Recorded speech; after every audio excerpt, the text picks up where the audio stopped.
গাজীপুর মহানগরের সারাবো এলাকায় বেক্সিমকো ইন্ডাস্ট্রিয়াল পার্কের বন্ধ হওয়া ১৬ কারখানা খুলে দেওয়ার দাবিতে শ্রমিক বিক্ষোভ, মহাসড়ক অবরোধ, যানবাহন ও একটি ফেব্রিক্স কারখানা অগ্নিসংযোগ করেছেন শ্রমিকরা। বুধবার ২২ জানুয়ারি বিকেল ৩:৩০টার দিকে গাজীপুরের চন্দ্রানবীনগর মহাসড়কের চক্রবর্তী এলাকায় অবরোধ করেন তারা। এ সময় কয়েকটি গণপরিবহনে ভাঙচুর ও অগ্নিসংযোগের পাশাপাশি গণমাধ্যম কর্মীদের ওপর হামলা করা হয়। এতে ৩ জন সাংবাদিক আহত হন। বেশ কয়েকটি যানবাহনে ভাঙচুর ও অগ্নিসংযোগ করে বিক্ষুব্ধ শ্রমিকরা। সন্ধ্যার পর গ্রামীণ ফেব্রিক্স কারখানায় আগুন ধরিয়ে দেন শ্রমিকরা। কাশিমপুর ফায়ার সার্ভিসের senior station master Ashraf Hossain জানান, সন্ধ্যার পর গ্রামীণ ফেব্রিক্স কারখানায় অগ্নিসংযোগ করা হলে কাশিমপুর ও ইপিজেড ফায়ার সার্ভিসের ৪টি ইউনিট প্রায় ১ ঘন্টায় আগুন নিয়ন্ত্রণে আনে। গাজীপুর শিল্পাঞ্চলের সিনিয়র সহকারী পুলিশ সুপার মোহাম্মদ আবু তাহের এ বিষয়ে জানান, বেক্সিমকো ইন্ডাস্ট্রিয়াল পার্কের বন্ধ কারখানাগুলো খুলে দেওয়ার দাবিতে চন্দ্রানবীনগর সড়ক অবরোধ করে কয়েকটি যানবাহনে ভাঙচুর করেন শ্রমিকরা।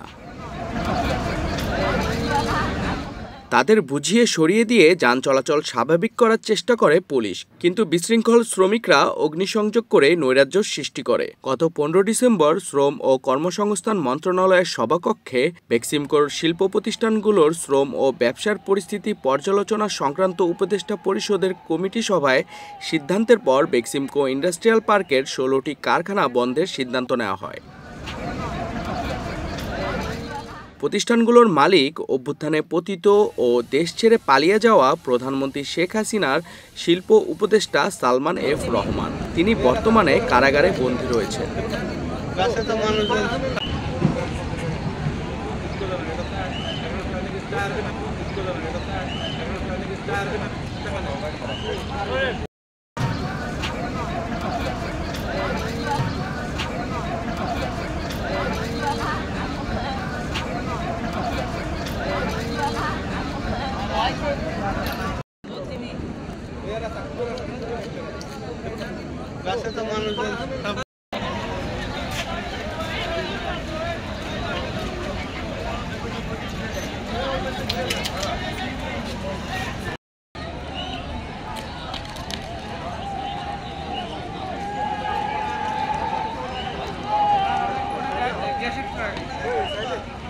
গ্যাস তালিকা তো